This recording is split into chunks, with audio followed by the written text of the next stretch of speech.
Do you ever feel like your mind is a battlefield, torn between anxious thoughts about the future and the weight of negativity from the past? You're not alone. Marcus Aurelius, one of history's greatest thinkers, wrestled with these very feelings. During his reign as Roman emperor in the 2nd century AD, he kept a private journal, what we now call meditations. Today on Stoics Decoded, let's uncover how his wisdom can help us quiet the storm within. Let's dive into it.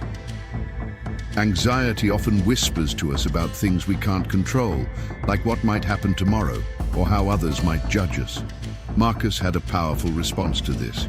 He wrote, "You have power over your mind, not outside events. Realize this and you will find strength." Imagine that. Peace. Not by fixing the world, but by focusing only on what's within your control. Next time your mind spirals, ask yourself, what can I actually do about this right now? And if the answer is nothing, let it go.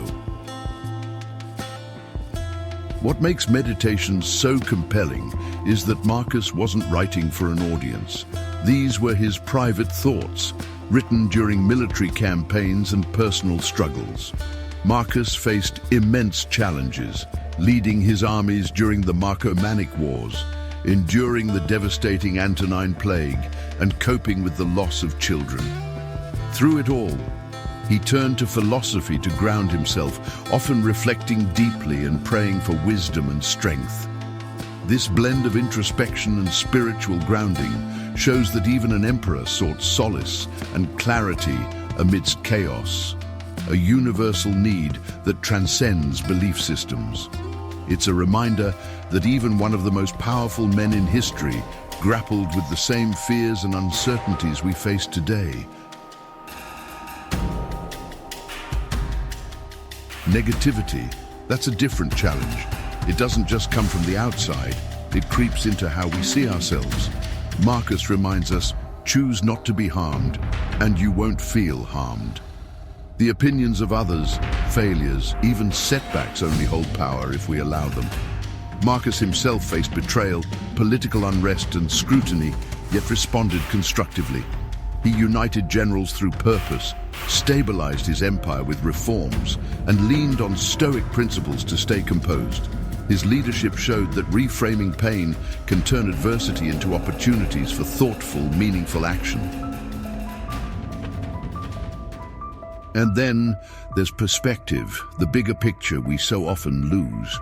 Marcus invites us to reflect on our mortality, not to frighten us, but to free us. He wrote, "Think of yourself as dead. You have lived your life. Now take what's left and live it properly." Marcus deeply understood life's fragility, shaped by the Antonine Plague and personal losses. Instead of despairing, he turned this awareness into a powerful motivator.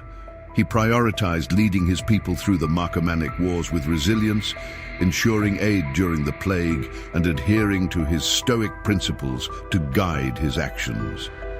Through this lens, every challenge became an opportunity to act virtuously, to lead with compassion, and to remain present. By viewing life as fleeting, he found clarity and purpose, urging us to do the same. For Marcus, this perspective was not just philosophical, but deeply spiritual, as it invited a connection to something greater than the self, whether through prayer, meditation, or reflection. These reflections weren't morbid. They empowered him to transform hardship into meaning, reminding us to live urgently and intentionally. These words were likely written during one of his reflective moments in the early dawn, before the demands of an empire took over his day. It's a reminder, this moment right now, no matter how heavy, is fleeting. But it's also full of opportunity, an opportunity to live with purpose and presence. Marcus Aurelius faced immense pressure, a crumbling empire, constant wars, personal loss, and yet his words radiate a calm we can all aspire to. He didn't write meditations for us, though. He wrote it for himself, to remind his own anxious, overburdened mind how to find peace. And maybe that's why it feels so honest, so raw. It's advice from someone who walked the same path we're on. Next time anxiety grips you or negativity pulls you down, remember Marcus's words. Focus on what's within your control. Choose how you respond, and cherish the fleeting moments that make life beautiful. Whether through prayer, meditation, or simply quiet reflection, take a moment to connect with something greater than yourself. This can ground you and offer clarity, reminding you that even in life's heaviest moments, there is always an opportunity to find peace and meaning. Let us hear your thoughts. You may share your experiences in the comments, and if you're new here, welcome to Stoics Decoded. Subscribe for more timeless wisdom from Stoicism and beyond.